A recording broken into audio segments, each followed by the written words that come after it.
Hi, my name is Danielle Fekir. I'm doing my project on the fiscal policies of the city of Riverside, California. The city of Riverside was founded in 1970. Today, it ranks one of the most populated cities in California with a population of over 317,000. It's home to three large universities, three hospitals, an airport, and a railroad. Their large population draws major businesses to the area. The employment ranges from hospitals to railroads to even manufacturing jobs. The local council consists of a mayor and seven council members. According to their 2015 financial statement, the city brought in over $261 million in revenue. The unemployment for Riverside is 6.2, which is faintly lower than the California's unemployment rate. The city also projects that their economy will continue to grow due to low housing costs when compared to Los Angeles and Orange County.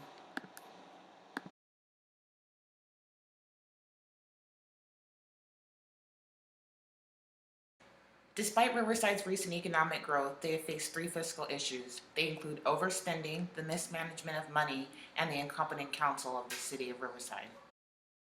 One major issue that has plagued the city of Riverside is overspending. They have approved multiple expenditures that they have not had the capital to cover. Overspending is also one of the leading indicators of debt. Overspending alone can open the city up for multiple issues like cuts to public services, less infrastructure required, and potential bankruptcy.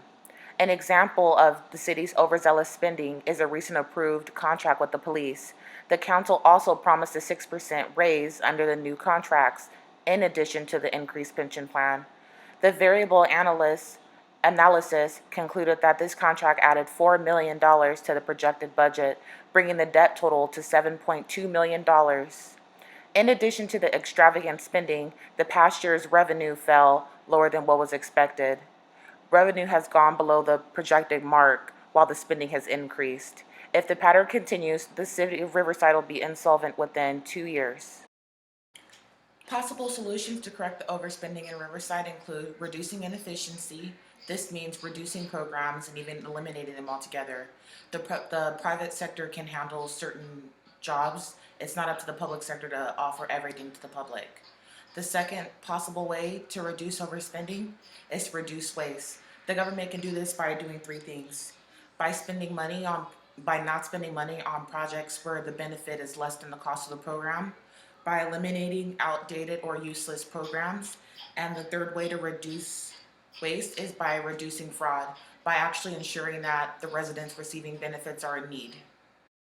Another issue that the city of Riverside has faced is the mismanagement of money. Mismanagement of money is a structural indicator of debt. Riverside's poor financial planning is another contributing factor for the financial stress the city is in. The deficit was caused mostly in the last year. It came as a result of unplanned expenses and the loss of revenue. The most basic understanding of a budget is to spend within the guidelines you have set for yourselves. However, the city's choices went against this basic principle. The series of the last year is a prime example of how poor financial management can lead to fiscal stress. The first problem came when the city lost revenue. The variance analysis showed that the actual amounts that came in is about 1.5 million less than what they projected. The revenue loss came from the utility customers not consuming as much water and power. In addition to this, Riverside had large unplanned expenses when the fire department went over budget, costing the city an additional $2.5 million in expenses. But the final blow came when the city approved the new contract for the police at $4 million, in spite of the previously mentioned issues. One simple way for reducing the mismanagement of money is by putting stricter guidelines in place. There should be guidelines in place to reduce the mid-year spending. If it's not included in the budget, there should be like limits to what the government can approve mid-year. This will keep them from going over budget in addition to putting stricter restrictions on them. The last fiscal issue that has plagued the city of Riverside is the incompetence of the city council. It was mentioned earlier that the council made fiscally irresponsible decisions in terms of money management. However, the repetitive mistakes of the overspending and approving contract mid-year were not their only problems. In addition, they had approved projects without funding, disguised the city's financial problem, and provided weak solutions for solving the deficit. The first mistake came when they approved the contract for $4 million mid-year. The police were working for months on an expired contract when negotiations were taking place. When the contract was approved, there was no money included on the deal. They did not budget for the changes in the 2015 budget. In order to correct the situation, they just planned for the money to be taken out of the reserve. At the same time of the approved contract, the council was trying to fix the situation of the already growing deficit. The council's plans to use the city's reserve to correct this was in addition to using it for the recently approved contract.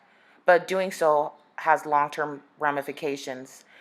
The officials have chosen to take the path of a quick fix for their mismanagement. Instead, they should be looking to correct a situation long-term. Using the reserve in moderation is not always necessarily bad, but using it to fix reoccurring mistakes can devastate the city's savings. The recent use of the reserves has dropped the fund below their 15% target to 12.8%. The last example of incompetence from the officials is the use of shady tactics. They have begun to disguise their financial problems from residents. The first sign of financial stress came at the beginning of the year, and officials seemed baffled as to how the deficit occurred. But in actuality, it came from the mismanagement of money and from shuffling money around in different accounts to present the city as healthy. The city is required to provide a balanced budget at the end of the year. Unfortunately, there are multiple maneuvers and trickery that can be used in order for their finances to appear healthy when they're actually in shambles. The first step in finding a solution for the incompetent council is to first figure out if they're aware of their behavior. If they are aware of their behavior, then they need to be removed from office, like immediately. But if they are unaware that they are potentially leading the city into destruction, they should be put through and required to take training courses or mentoring programs that'll actually guide them and give them examples of how to better provide services to their constituents. In conclusion, the city of Riverside is facing major economic stress. They need to figure out how to manage and eliminate their fiscal problems. They have 6 of the 7 structural and political drivers that contribute to debt. If nothing is done about it, they'll reach insolvency and potentially lead themselves into bankruptcy.